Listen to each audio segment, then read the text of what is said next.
Yo, what is cracking, my Ziggified fam? We finally back with a new video. I know it's been a hot like 2 weeks, bro, but today I'm gonna show you how to make beats that artists actually want to use. And you guys might think it's simple, oh, like just make a beat that's fire, but no, there is more to it. There's more ideas behind it than that, and I'll go over the sauce in this video. Oh yeah, and I realized in previous tutorials I've been going like not enough in depth. Like, they're tutorials, but they don't help like any beginners. Like, I don't know why you would watch them then. So I'm gonna make this tutorial more beginner friendly, but also it will help more advanced people. It'll just help everybody. Like, I'm a nice guy like that. Okay, so before you even get into making a beat or melody, you gotta choose a key and a BPM. At least that's the easiest way. So the BPM I like to do higher ones, so I use 160. This is more fast paced, but you can just mess around with it after you make the melody. It's not like it's final, it's not like it's locked in or anything. You can change it. And then when you go to make a melody, you see I got a blank thing right here. Okay, but by the way, I'm using this bell preset. I forgot what I was saying because this took literally so long to load, bro. It took like a minute to load. But yeah, so I'm gonna make this melody with bells and omnisphere, but you could always use other plugins. You could use Expand, which is cheaper, or you could use one-shots, which are sometimes free on Reddit. I made a video about that. Click the iCard if you want to know. I don't know which side is on left, right, dude. I don't even know anymore, bro. But before you make a melody, you're gonna want to go to this arrow right here, click helpers, and then turn on note grid highlights first. And then under scale highlighting, you want to click on whatever scale you want to use. I like to use minor, and normally I just feel around for what I want, and I think E is what I'm gonna do. So I'll click this arrow, helpers, scale highlighting, click E, and now it's gonna highlight the scale for E minor. Okay, so I went ahead and made this melody real quick because I figured it would be easier to explain. And as you can see, it looks pretty bare and simple, but we'll fix that later with like other things. And so where I started with this, I started with the root notes. You can see here's my E, and here's my D and C. So this is just like the bass notes of chords, and it's just descending. So this is the basic pattern that I started with, but that's like obviously nothing. So then I layered notes on top. So this is like the second part of the chord, which would normally be here, but I moved it up. So I get this. And then same deal for this. It's the second part of the chord. So then I get that. And then same deal with this. I just did that for all of these chords right here. They're like not full chords though, because only 2 of the notes, and I moved it up. But then right here you're wondering, yo, what is this, bro?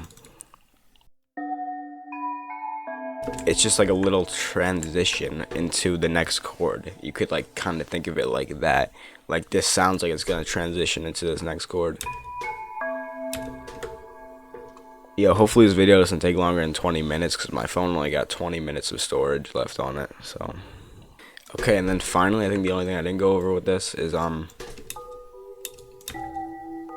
these notes you could barely even hear that are just extra transition notes. You could barely even hear them. I could have just deleted them. Okay, so when you're making a melody, you got to keep it simple, and don't add too many layers to it, because the artist has to have room. Because keep in mind, like, especially if somebody's singing on it, they're making like their entire own new melody most of the time. So your beat gotta have room for like at least one more melody. So like when you're making it, it feels empty. Just keep in mind, like, the artist is most of the time the main element of a song. Okay, and then to sauce it up, I got this flute. I'm not even gonna show the preset. It'll take way too long to open, and I'm trying to get this video done before my phone runs out of storage. But as you can see, I'm sticking to all notes in the E minor scale, and I just made a simple flute melody. And this is another sauce tip for melodies, to use like one step and then transition to another step. Like, it just sounds so cool. But I kept it simple and repetitive. Oh, sorry, bro. My nose is clogged. But repetitive melodies are also a key because you want it to be consistent throughout the entire beat. Like, if it's randomly switching up, like, the melody bounce and everything, like, the artist is going to lose their footing on the beat, you know? So, this is what my flute melody sounds like.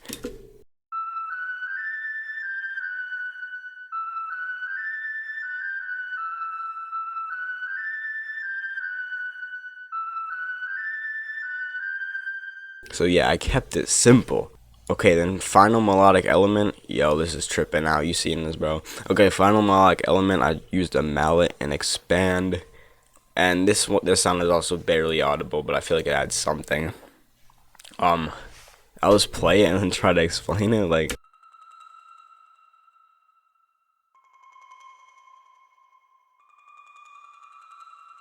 as you can see by the velocity, it's like ascending. And these are just on the root notes of the chords. I don't know, it's kind of like a cool background effect.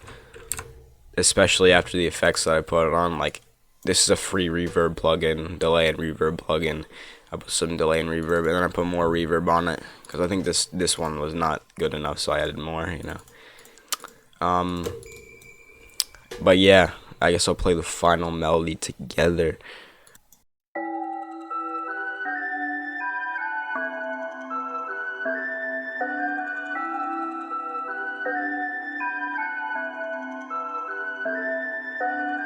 Okay, so now you see we got the fire but simple melody. We're not even going to add anything more to that. That is good how it is.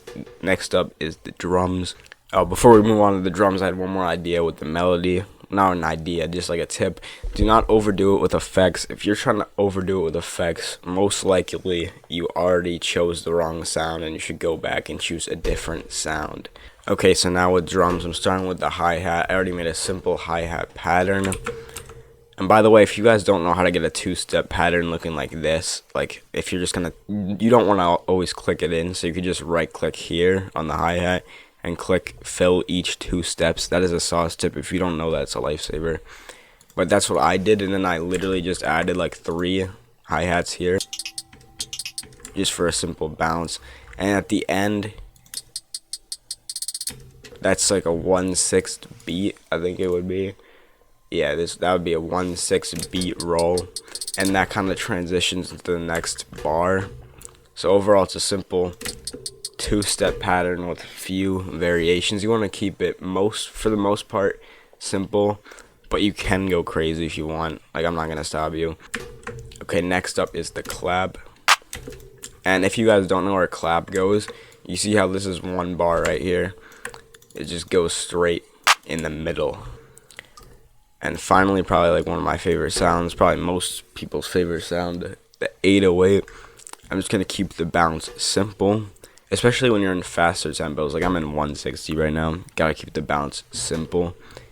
And you got to follow the root notes of the chords of the melody you made. Remember how my melody went E, D, C? And that's the notes I'm following. And this is just an octave up here. You can vary a bit, but make sure you use the notes.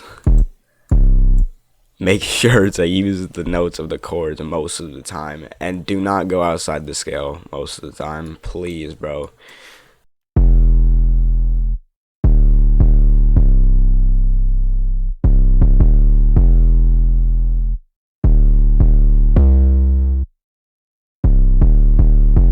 So yeah, simple. And at the end, I varied it up a bit. And then finally, well, not finally, but I chose a kick that matches well with the 808. I pretty much put it where the 808 hits most of the time, but I took some of them out to give it some more bounce. Okay, finally, this is actually the final drum sound. Open the hat.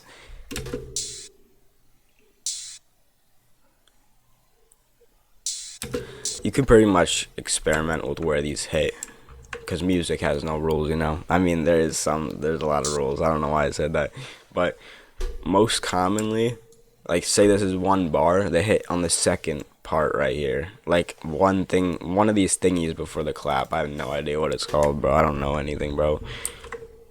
Okay, now I'm gonna arrange it, and I'll come back and explain some sauce tips for arranging. Okay, so obviously first we will start with the intro, which most of the time is just the melody, and the intro is 8 bars long. By the way, you should make all of your drum patterns 8 bars long. It just makes it easier when you're arranging it and everything. Okay, so the intro is just the melody without the flute, and then right after that we drop into the beat. And the reason for this is that, say if I was sending this beat to artists or whatever, these people click through like hundreds of beats a day, and if like the first like 20 seconds of the beat doesn't get them interested, then they're just clicking off. Even if like right here is good, but you have a too long intro, they probably won't ever even hear that, bro. I say the most you could get away with is having like a 16 bar intro, where like in the second part of the intro like a bass comes in or something. But yeah, keep the intros short. I know there's some exceptions to that, but most of the time keep the intro short if you want your beat to be heard. And then just keep the arrangement consistent as well. Like you see here, you see this part right here is the hook or chorus, whatever you want to call it. People call it different things. But you see in the chorus, every melodic sound is on and every drum sound is on. You could, like, for the first part of the chorus, you could take something out, but I opted to leave it in. I wanted the drop to be better. And then you see we get into the next section, which is the verse, bro. And this gets minimal. There's only one melodic element, and there's the clap and hi-hat. But then I bring the bass, the 808 back in, and I bring more sounds back in, but it never reaches all the sounds that are in the chorus, or else that would ruin it. And then it drops back down into a bridge, and then that repeats like 3 times. And another arrangement tip is, if you want your melody to sound different at a certain part of the beat, for example, with the bridge, you could use halftime, which is free. Just look it up. I'll show you what it sounds like. I don't know, it like pitches it down, but also slows it down. I don't know exactly how to describe it. Then finally, we have this riser sound. These are fire. These are the new wave. Like, I don't see many people tapping into this. Like, people don't know where to get them. I tried searching for them, but I finally found a good riser pack. Okay. I want to say that is it, except for like the mixing, which I don't really like to go into, but I guess I'll go into it slightly, bro, because people are gonna ask me about it, even though this information is probably not the best. I like to start with things down at -12. Like the 808 is sitting at -12, and I mix everything based around that. And then on the master, I EQ out 25, below 25, because people can't hear that and it just makes it muddier, I think. I heard that somewhere. I'm no expert. And this is where it's going to get controversial. At the bottom, I have a soft clipper, which will make it so nothing can go past 0. And then to make it louder again, since we were at -12, I boost the ceiling of a limiter. And I just turn up the gain. My bad. I turn up the gain until it's clipping very slightly, and that's how I do it. I know that's gonna be controversial, bro, because everybody does it differently. But in the end, it's almost the same result. And I honestly think that's it. If you enjoyed, you better subscribe, like, comment, follow my Instagram, Twitter, and I think I'll play Minecraft with this beat in the background, because like I don't know how else to put this, like, a decent amount of this beat in the video without it being like boring. And I can't have my face cam on any longer because it's been going for 17 minutes and I only got 20 minutes.